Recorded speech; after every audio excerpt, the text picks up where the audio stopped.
Hello students, कैसे हैं आप लोग। क्लास 11 में हम लोगों ने डेप्रिसिएशन ऑलमोस्ट कंप्लीट कर लिया है। सिर्फ दो क्वेश्चंस लास्ट और बचे हैं, 29 और 30। ठीक है, तो डिस्पोजल अकाउंट बनाना भी आप लोगों का आ गया है। आज फिर हम एक अच्छा क्वेश्चन करने वाले हैं 29।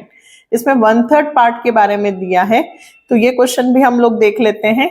अगर आपको डिस्पोजल अकाउंट आ गया है तो इसमें कोई प्रॉब्लम नहीं आएगी। On 1 April 2014 Viru Limited purchased a machinery for 2,50,000 and spent 50,000 on its installation। तो ये उसमें प्लस कर देंगे हम, टोटल मशीनरी की वैल्यू हो जाएगी 3 lakh. On 1 July 2016, 1/3 of the machinery purchased on 1 April 2014 was sold for 15,000 and a new machinery at the cost of 2 lakh was purchased on the same date। अब देखो, पहले दो क्वेश्चंस में हम लोग सिर्फ सेल कर रहे थे, यहाँ पे सेल के टाइम पर परचेज भी कर रहे हैं।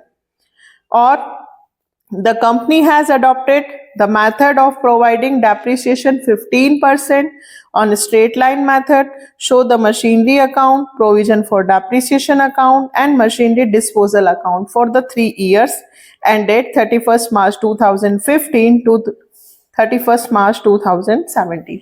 तीनों अकाउंट बनाने हैं। ठीक है, अब इतना तो क्लियर हो गया है कि मशीन की सिर्फ वैल्यू यहां लिखनी है, और जब हम मशीन को सेल करते हैं तो बाय बैंक नहीं बल्कि बाय मशीनरी डिस्पोजल के नाम से लिखते हैं। और जो जो मशीन आपकी यहां पर है उसका डेप्रिसिएशन हम प्रोविजन फॉर डेप्रिसिएशन में लिखते हैं, और जो सेल किया है वो अलग से कहां लिखेंगे, डिस्पोजल अकाउंट में। यही मैंने सिखाया है आप लोगों को। ठीक है, अगर नए स्टूडेंट्स हो तो डायरेक्ट 29 से मत देखना बेटा, मैंने कंसेप्ट से बनाया है 27, वहां से देखना। चलो, सबसे पहले 2014 की बात करूं तो यहां क्या लिखूंगी, 2014। ठीक है, अप्रैल 1 सबसे पहले मशीन को खरीदा है हमने, टू बैंक अकाउंट। कितने की मशीन है, 250 और 50,000, तो 250 प्लस 50, टोटल आपके पास मशीन हो गई है 3 लाख की। अब आपने इधर क्या आएगा, 2015 31 मार्च। अभी कुछ किया नहीं, हम सेल करेंगे बाद में, तो यहां ऐसा कैसा लिख देंगे, बाय बैलेंस CD। ये M1 हो गई मशीन फर्स्ट, कितनी, टोटल 3 लाख। ठीक, ये पहला साल कंप्लीट हो गया, यहां भी 3 लाख और यहां भी 3 लाख। नेक्स्ट, फिर यहां आएगा 2015 अप्रैल 1 टू बैलेंस BD 3 लाख, है ना। और इसका डेप इधर आएगा, सॉरी डेप नहीं, डेप तो वहां जाएगा। फिर वापस से हम लोग लिखेंगे 2016 31 मार्च, क्या लिख देंगे फिर से, बाय बैलेंस CD। क्यों, क्योंकि अभी हम मशीन को नहा सेल नहीं कर रहे हैं, अभी भी हमारे पास 3 लाख की मशीन है। हमने क्या सीखा है, मशीनरी अकाउंट में सिर्फ हमें वैल्यू लिखनी है कि हमारे पास कितने की मशीन है और हमने कब जाकर मशीन को डिस्पोज किया। तो 2 साल का बन गया, 3 लाख और 3 लाख। लास्ट ईयर यहां आएगा 16, यहां अप्रैल 1 टू बैलेंस BD 3 लाख। ठीक है, अब देखिए अप्रैल 1 के बाद जुलाई 1 2016 हमने मशीन को डिस्पोजल कर दिया, तो हम क्या लिखेंगे, बाय मशीनरी डिस्पोज अकाउंट। ठीक है, डिस्पोजल लिख दीजिए, मशीनरी डिस्पोजल अकाउंट। कितना मशीन को डिस्पोज किया, तो अब ध्यान से सुनना, हमने कौन सी मशीन बेची है, तो हमने 3 लाख की मशीन का 1/3 पार्ट सेल किया है। पूरी मशीन नहीं सेल की है, पूरी मशीन का सिर्फ 1/3 पार्ट बेचा है। तो 1/3 कितना आएगा बेटा, 1 लाख। ठीक है, तो हम लोग यहाँ पे 1 लाख रिमूव कर देंगे। ठीक, मशीनरी अकाउंट में सिर्फ हमें इतना बताना होता है कि हमारे पास कितनी मशीन में से कितनी मशीन हमने डिस्पोज की है। लेकिन हमने यहाँ पे एक मशीन और खरीद ली, तो मैं यहाँ पे खरीदने की डेट फिर से डालूंगी, जुलाई 1 टू बैंक अकाउंट। ये मशीन कौन सी हो जाएगी, सेकंड। ठीक है, कितने रुपए की हमने खरीदी, 2 लाख रुपए की आपने न्यू मशीन खरीदी भी है, तो ये 2 लाख रुपए।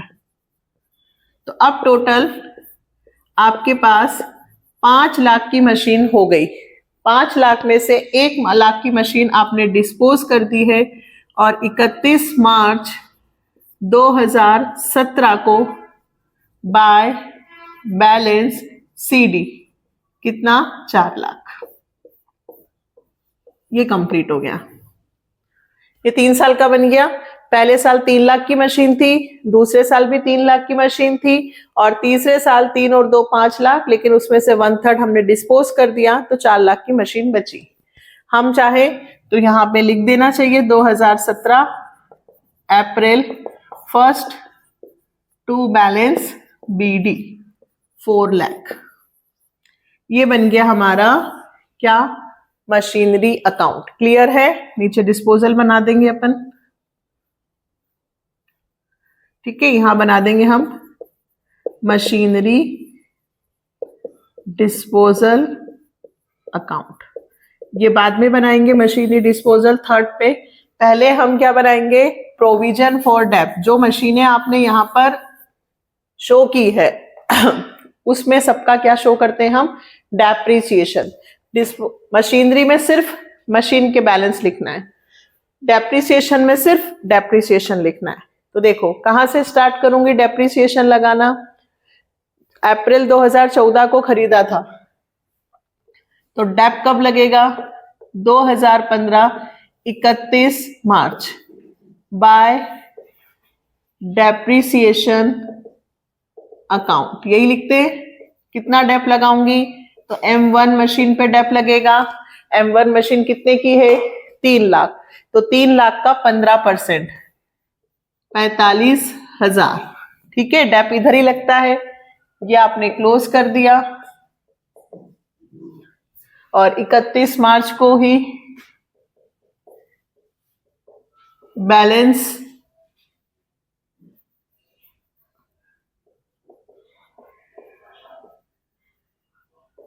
क्या लिखूंगी, टू बैलेंस सीडी। पहले साल 45,000 का डेप लगा। ये 1 साल का कंप्लीट हो गया। पहले साल डेप कितने का लगा है, 45,000। 45 कहां से आए बेटा, ये रहा, 3 लाख का 15%। अब नेक्स्ट ईयर, ये पहले लिखूं वापस से, 2015 अप्रैल 1 बाय बैलेंस बीडी 45,000। ठीक, फिर 15 के बाद 16 को फिर डेप लगेगा। फिर लिखूं 31 मार्च 2016 बाय डेप्रिसिएशन अकाउंट, वही 45 लगेगा। क्यों, क्योंकि स्ट्रेट लाइन मेथड है, तो स्ट्रेट लाइन मेथड में फिक्स रहता है, जो 3 लाख रुपए उसी पे डेप लगेगा। 3 लाख का फिर 15%, डेप कितना हो गया टोटल, 90,000। 31 मार्च 2016 टू बैलेंस सीडी कितना, 90,000। ये किसका बैलेंस बता रहा है, सिर्फ डेप्रिसिएशन का। प्रोविजन फॉर डेप्रिसिएशन क्या बताता है, सिर्फ डेप्रिसिएशन का बैलेंस, कि पहले साल 45,000 डेप लगा था, दूसरे साल डेप 90,000 लगा है, और आप तीसरे साल की बात करेंगे।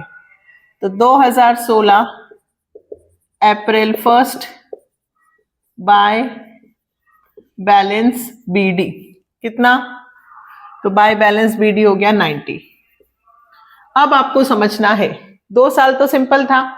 अब देखो आपने जुलाई में मशीन को डिस्पोज कर दिया, तो जुलाई तक कौन सी मशीन को डिस्पोज किया है, 1 लाख वाली मशीन को। कौन सी मशीन को, 1 लाख वाली मशीन को। तो जुलाई 1 2016 तक इस मशीन पर डेप्रिसिएशन कितना लगेगा, तो 1 लाख की मशीन 15% से कितने महीने का, अप्रैल से लेके जुलाई, तो अप्रैल मई जून, अप्रैल था और जुलाई में आपने इसको सेल किया, डिस्पोज किया, तो अप्रैल मई जून कितने महीने का डेप बेटा, 3 महीने का। 3 महीने का डेप निकाल लो। तो 1 लाख का 15% होता है 15,000 इंटू 3 डिवाइडेड 12, 3,750। ये समझ में आया। ये कौन सा डेप लिखा है मैंने, जिस मशीन को हमने बेचा।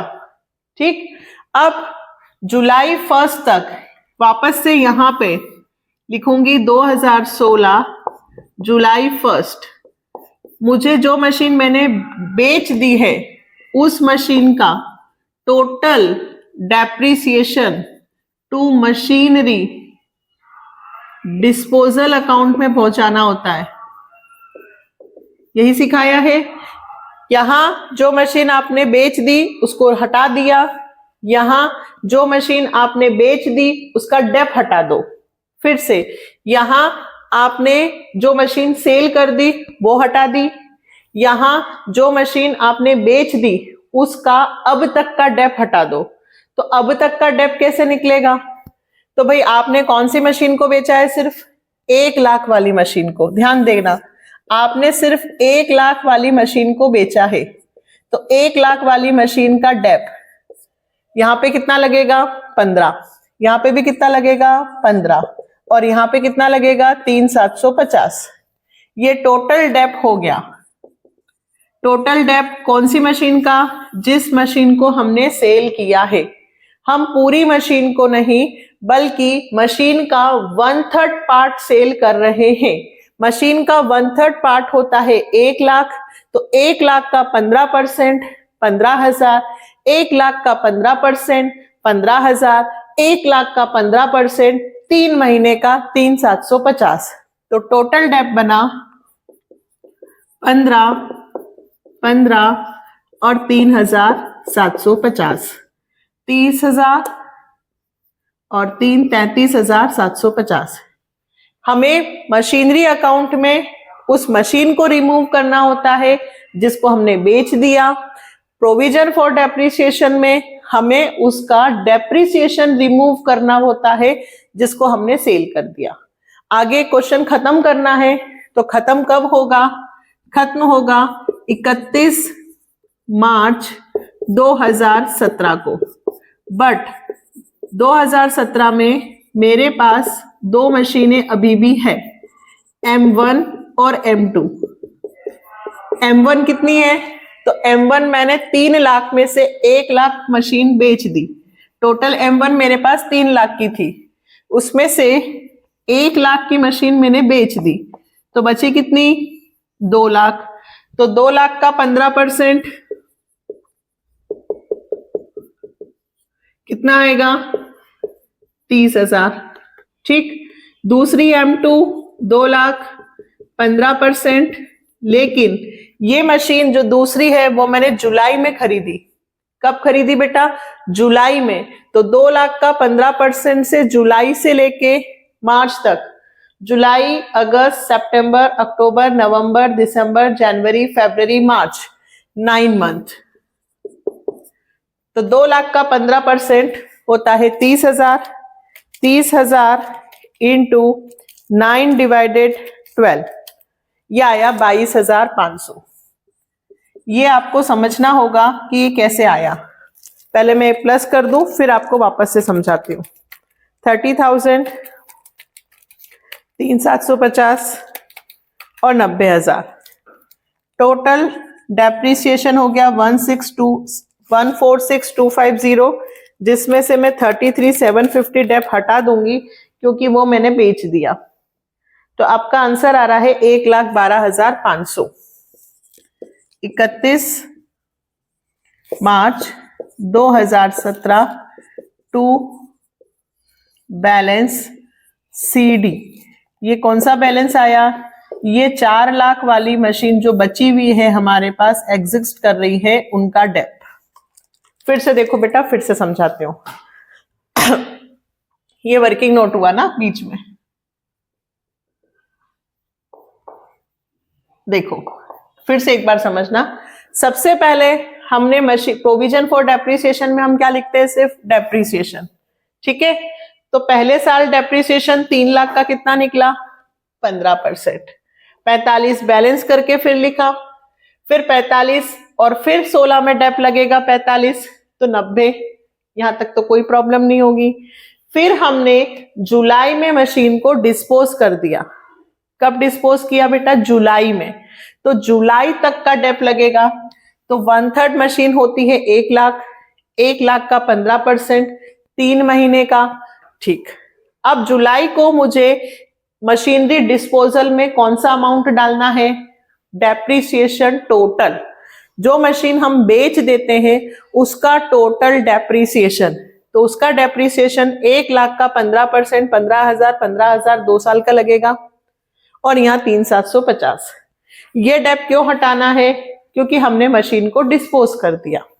बाकी जो मशीनें बची हैं 4 लाख की, एक 2 लाख की यहां से बची है और एक 2 लाख की ये।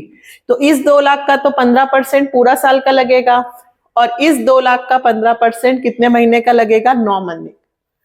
ठीक है, जोड़कर घटा दिया। ये डेप्रीसिएशन जो बैलेंस आया है, ये 4 लाख की मशीन का डेप्रीसिएशन है अब तक का। ठीक है, चले क्लियर। अब क्या बनेगा? Machinery disposal. ये तो बहुत सिंपल हुआ। कैसे सिखाया मैंने? जुलाई 1 बाय मशीनरी डिस्पोजल। ये कहां लिखा हुआ है? बाय में। तो कहां लिख दूंगी? 2 में। लिखो 2016 जुलाई 1, क्या नाम डालूंगी? To machinery account. कितने रुपए? 1 लाख। मतलब 1 लाख की मशीन है। 1 लाख की मशीन पे जुलाई 1 तक टू मशीनरी डिस्पोजल लिखा है, तो यहां लिखूंगी 2016 जुलाई 1 क्या? By provision. डेप नहीं लिखना, पूरा लिखना।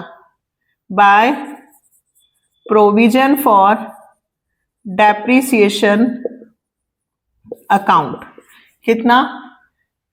33,750। मतलब जिस मशीन को हम बेच रहे हैं उसका अब तक का डेप। फिर जुलाई 1 में हमने मशीन को कितने में बेचा? तो बाय बैंक, जितने में हमने बेचा, और हमें लॉस कितने का हुआ? तो बाय लॉस ऑन मशीनरी। ठीक है, तो हमने कितने में सेल किया बेटा? तो हमने इस मशीन को सेल किया सिर्फ 15,000 रुपए में। कितने में सेल किया? 15,000 रुपए। तो भाई हमें बहुत सारा लॉस हुआ होगा, क्योंकि मशीन की कीमत तो 1 लाख है। तो इस 1 लाख में से दोनों को माइनस करो। 1 लाख माइनस 15,000 और 33,750, तो आया 51,250। हमें 51,250 का लॉस हुआ। ये हमारा पूरा क्वेश्चन कंप्लीट हो गया। Machinery account, provision for depreciation account और मशीनरी डिस्पोजल। ठीक है, तो मशीनरी डिस्पोजल के अगर आपने 3 क्वेश्चंस भी कर लिए तो कोई प्रॉब्लम नहीं आएगी। बट डोंट वरी, मैं लास्ट क्वेश्चन भी करूंगी नेक्स्ट वीडियो में। इसके बाद बेटा आपका रेक्टिफिकेशन और आपका ट्रेडिंग P&L ये ऑलरेडी मैंने बना रखा है। ठीक है, विथ एडजस्टमेंट वाले तो बना रखे हैं, विदाउट एडजस्टमेंट क्योंकि बेसिक से स्टार्ट करूंगी तो विदाउट एडजस्टमेंट वाला चैप्टर में स्टार्ट करूंगी इसके बाद, ताकि जिन्हें भी ट्रेडिंग P&L में प्रॉब्लम आ रही है वो मेरे साथ यदि करेंगे तो उनको कोई प्रॉब्लम नहीं आएगी। तो मैं ट्रेडिंग P&L का बेसिक कंसेप्ट बहुत जल्दी लेकर आ रही हूँ, ठीक है। रेक्टिफिकेशन के सारे क्वेश्चंस किए हुए हैं। यदि किसी क्वेश्चन में प्रॉब्लम आ रही हो तो कमेंट सेक्शन में लिखना, मैं क्लियर कर दूंगी, ठीक है। नेक्स्ट वीडियो में फिर मिलते हैं। इसी तरह से चैनल के साथ बने रहना। Like, subscribe and share and bye, take care.